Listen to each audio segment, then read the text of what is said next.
everyone, Melody here, Mama 4 and our blended family of 6. Welcome to Homeschool Happy Hour. Today I'm really excited to start a new video series with you all about early literacy. If you're new to our channel, my name is Melody. I've been homeschooling for 9 years now. I have my degree in early childhood development and I love bringing you the videos all about our homeschool life, curriculum, all that kind of stuff. However, today's video is a little bit different. This video is about early literacy or the pre-literate stages, which means you don't have to be a homeschool family to gain information and knowledge from the following video series. This is for people with young children or children that have not yet learned how to read, everything from babies through early childhood. So if you're new to our channel and you want a chance to follow along with this series, make sure to take a second to hit that like button, subscribe to the channel, and follow along so you can get all the tidbits that I'm going to throw out there. We all know the importance of literacy or the ability to read and write. This is a vital life skill for all of us. But I often find that people are more focused on the outcome than the actual process. It's all about, can my kid read yet? Can my kid read yet? They can't read or they can read. There's not a lot of discussion about developing the skills to get them to the point of reading, because it's not something that just happens magically overnight. It is a result of a lot of steps that sometimes we don't even notice. It is not something that all people come to in the same way or at the same age. As I said, these videos will be focusing on early literacy or the pre-literate stages. I do not intend that to mean a particular age. These ages, they do typically happen during certain ages and stages, but every child is different. Every child will come to reading in their own time and in their own way, and that should be respected. With that being said, today's video is going to focus on body and skill building. Each video will focus on a specific component of literacy. We will explore both receptive and expressive literacy. Receptive being your ability to understand, which would be reading, which would be understanding language, all of those things. And expressive being your ability to express, to tell me what does this word say, or to read a paragraph and be able to explain what just happened. I'll be doing my best to share some easy do-it-yourself activities that you can do with your baby, toddler, and young child at home. Mostly things that you can do for free and activities you can build on your own, as well as resources that you might be interested in. Today, we're going to talk about body language, or the development of fine motor and gross motor skills as it relates to reading and writing. If these are new terms to you, fine motor skills, think of them as like they're the little muscles, like the dexterity in your fingers, the ability to hold a pencil, the ability to control your fingers independently of one another. Gross motor skills are those big muscles where you stretch your whole body and spin in a circle and climb up a ladder, all of those kind of skills. Those are your gross motor skills. Gross, big muscles, fine, small muscles. Believe it or not, both of those are important when it comes to both reading and writing. Today, I'm going to be sharing a great resource with you all about developing those fine motor, gross motor, and some sensory skills related to reading and writing. Make sure you stick around to the end of the video to find out how you can get a chance to have this resource sent directly to you for free. Yes, today is a giveaway video. As most of you know, my children are older. My youngest is 10, then 12, 15, and 18 at this point, and we are well beyond the pre-literate or early literacy stages. But this is a great book that I want to share with you, and I want it to go to a home where it will be well used. Also, remember that I love getting comments from you guys. I love to get your feedback, and when you share information with me, it is so incredibly useful, not only to me, but to other people that might be reading through the comments. Today's question that I have for you as I go through this video is, what is your favorite early literacy activity with your child? Or if you have an older child, what was your favorite early literacy activity? You might In that comment, let us know, how old are your kids? Are you just getting into the reading, writing skills stages, or have you long since passed that? What stage are you at? And what can you share to help other parents as they're getting into those stages? First, I want to discuss fine motor skills. We just talked about what that is. Let's talk about why it's important. Fine motor skills, as I said, they're the small muscles. That's what allows you not only to hold the pencil or the crayon to write the words, but it also allows you to be able to control it, to be able to have nice, neat handwriting so that people can understand you.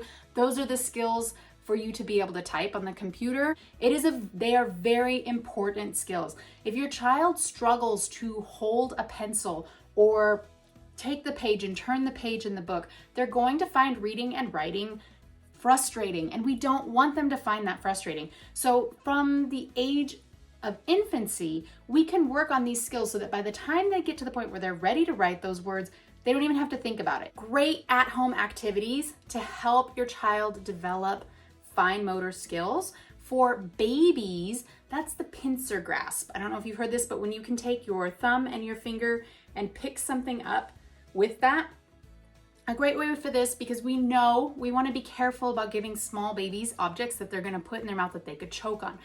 But snack time is a great time for this. Once they're sitting up on their own and you are able to give them finger foods, like some people do Cheerios, or they have those puffs or whatever finger foods you like, cut them up into tiny little bits that they can't choke on and allow them to use their fingers to grab the food. I know sometimes we want to avoid a mess, so we might want to just feed our child the food, or they might get frustrated. When they're very young, what they'll do is they'll first use just their hand, it's called palming, and they'll try and grab it like this, but encouraging them to use their finger and thumb, that is a very early fine motor skill that they do need to develop.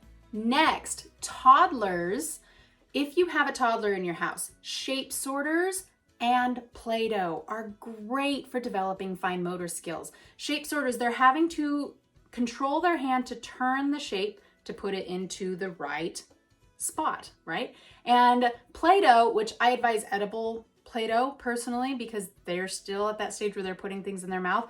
The action, if you have a thicker or a thinner Play-Doh and the different textures and consistencies, not only is that a sensory thing, but it's also helping them develop those fine motor skills. You can work with them and show them how to make smaller things, pinching off little pieces, smashing it together. You're all helping with that muscle control in their 10 digits, which is necessary for reading and writing. I think it's obvious why it's necessary for writing. For reading, why is it necessary? Like I mentioned earlier, just the act of turning those pages or using your finger to follow along on the page and having that control over your muscles to be able to do that. I know it seems maybe silly and minute. For younger children, past toddlers, not quite ready for school yet, having containers with different objects in them and a set of tweezers, whether or not they're bigger tweezers or smaller tweezers, will change how challenging that is. But to take the tweezer and use it to move the item from one spot to the other spot. You can also use like an eyedropper or even a turkey baster. If a very young child, something to suck up water and move it into another one. If you want to make that extra interesting, you can have different cups of different colored water with food coloring, and then a place for them to put the water in. This is a great one to be done over the sink if you want to avoid a mess, or over like a big cake sheet, like not a cookie tray, but something that has some sides. This will entertain them for an extended length of time, and it is great for fine motor development. Of course, things like drawing are fine motor skills, but I'm just trying to give you some ideas of things that are a little more out of the box that you might not have heard of.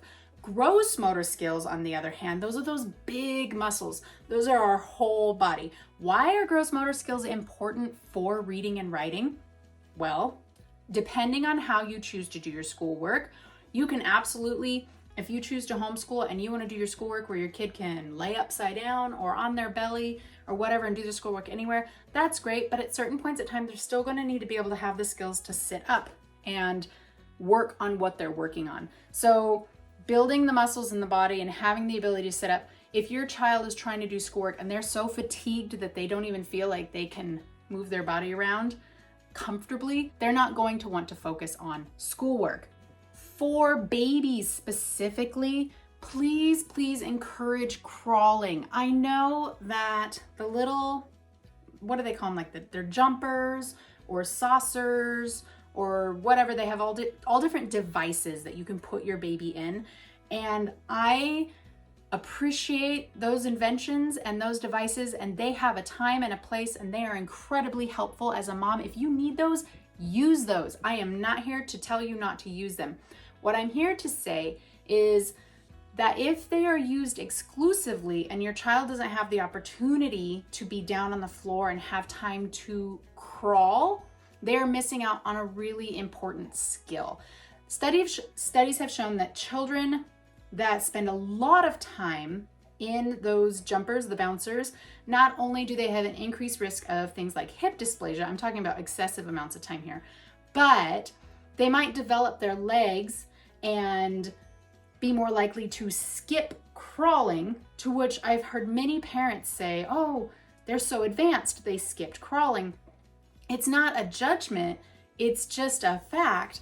Crawling is an important skill for early literacy. Crawling and developing that upper body strength has been shown to improve a child's ability to write later on, because these skills build on each other. If you can help your child to develop that crawling skill, you are doing them a favor. Don't skip crawling. Of course, every child is different, and you could have a child that never spent a day in a jumper and you let them do floor time constantly and they didn't crawl.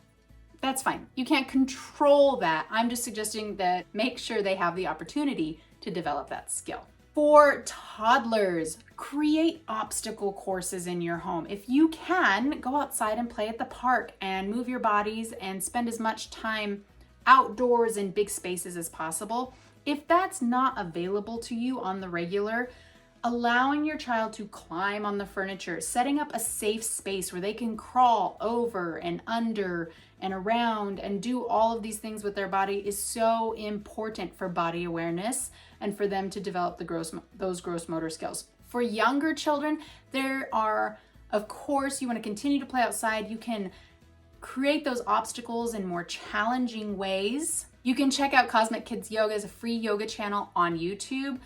Things like that. You can do the 5-minute brain breaks. There's all kinds of fun, free resources for gross motor skills for younger children. Before I go any farther and get bogged down in fine motor, gross motor skills, and I could talk about that all day long, I wanted to show you a book that was sent to me. And this is called Skill Builder ABC by Stacy Erfel. Hopefully I'm saying that right, Stacy. This is a great resource for your pre-literate or early literate child. If you open it up, contents, we've got fine motor ABCs and a note to parents in the beginning. I just wanted to take a second to look through this book with you and show you how awesome of a resource it really is. First of all, we've got the ABCs, and as it goes through, it is showing you the signs for those letters. Now, I will talk more about ASL and how much I love sign language and how valuable that can be in future videos. But for today, I just want to say one of the things that I love most about this book is that she included sign. The first section of the book is fine motor ABC. It's going through and it gives you a little rhyme. So it's something you can read to your child. This first one says, move like an animal, bear crawl or crab walk, growl like a grizzly, but does a crab talk? So it's got the little rhythm and rhyme that kids love. And then it has an activity for them to actually do as you're going through it. On this one, you can see the child is putting beads on a pipe cleaner. On the bottom of each page, because every single page in here has a different activity for your child to try, or for you to try with your child. On the bottom, it's telling you why this activity is important and how it can help your child develop their early literacy skills. If you go to the next section of the book, it's sensory ABC. I didn't talk a lot about sensory. For all children, sensory development is an important skill. They need to be able to sense the things around them, not only understand where their body is in space related to other things, but to be able to encounter different tactile senses without that being too overwhelming for them. And one of the ways that we can do this is allow them to explore different things. So if we go to the sensory awareness, this one talks about fidgets and having fidget toys. It talks about why those fidget toys can help. Deep breathing for self-calming if you're feeling overwhelmed.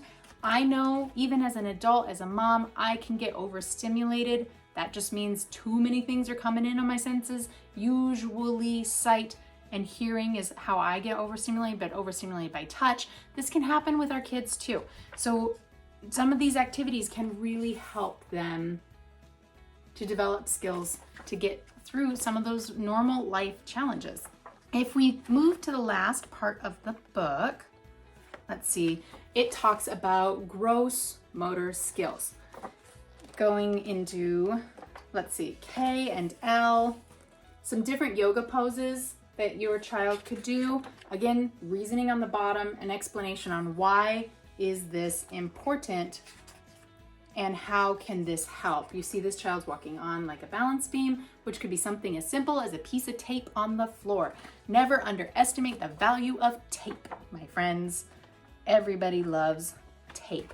This book is full of ideas for fine motor, gross motor, and sensory skills. It also talks about the alphabet and the alphabet in ASL. So, I know, I said ASL, but then I did A, B, C. Great at-home activities that you could do with your child, not just what's in this book, but with babies. Allow them to explore different environments. Allow them to get in the grass and crawl around different carpets or a hard floor and experience those different environments. Let them get dirty. Let them get into the mud. It's okay. They will wash, I promise. Let them try a variety of textures in food. Sometimes if we, how do I put this? If we try and create a bubble essentially for a child to live in, then what we're doing is we're limiting their sensory experiences. And then as they get older, those new experiences can be overwhelming to them. And a way to avoid that overwhelm or to help them to manage potential overwhelm is to allow them to explore this from a very young age, including your infants. For toddlers, I talked earlier about varying that Play-Doh, different types of Play-Doh that you can make that has a different texture or even a different smell. You can put different scents in the Play-Doh. Also, a sensory box. I don't know if you have a young child, if you've tried this before or not, but having just a Tupperware container, you can put rice in it, you can put noodles in it. There are certain things you shouldn't put in it. Avoid things that they can choke on. Dried kidney beans are a no-go for young children. Even though they're small enough that they can't choke on them, don't put those in your sensory box. But having different items for them to explore, just get a spoon, a measuring cup, and let them play. Set up a stool or a chair for a young child to stand on at the sink and let them play in the water or in the bathtub when they have a bath at night if you don't want to have that huge mess in your kitchen. For young children, you can get a lot more creative with that sensory bin than if you have toddlers, but just grow on that idea of the sensory bin and getting their hands in things. One of my favorite things to put in the sensory bin when I did early childhood, when I was working in an early childhood program, was cooked spaghetti. So they love doing it. You can take the spaghetti, you can cook it with food coloring in the water with different kinds of food coloring, and then you have different sights because the different colors of spaghetti, you have the feel of the different spaghetti. And if you really wanted to, you could add something like an almond extract or a lemon extract in the boiling water to add a smell. You can get super creative with this. If you have some great sensory box ideas, make sure you drop that in the comment box below. I hope that gave you a bunch of ideas. If you're interested in this book, what I need you to do is right now, pause, make sure you have liked, make sure you have subscribed, and then drop a comment in the box below and mention somebody that you know that has a young child that might enjoy this video series about early literacy. Once that's done, I will put your name in a little tub and I will draw a name. When I draw your name, I will be sure to comment back, let you know that you were the winner, and then we'll be in touch. I'll get an address that I can send this book directly to you. This is a great book for parents and for kids. I love that it shows a variety of children doing a variety of activities, and I'm really hoping that it goes to a home where it can be well used and loved. Remember that children don't learn to read and write overnight. This is something that happens over a long period of time. If you have a young child, or maybe you have a grandchild, or a child on the way, or a niece or a nephew, and you want to learn more about early literacy and how you can help your young children prepare to be successful readers and writers as they get to school age, make sure you follow along with these videos, because I have a whole list of great videos talking specifically about this subject. If you have any questions or something that you would like me to touch on in these videos, make sure and let me know. Otherwise, I will catch you next time.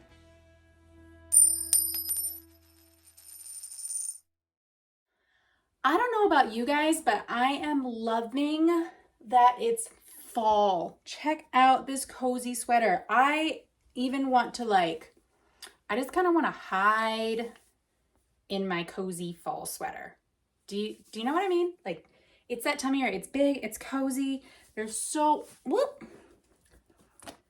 awesome. I just love getting to snuggle up and enjoy my sweaters. So as soon as it gets cool enough to throw these on, I am a happy gal.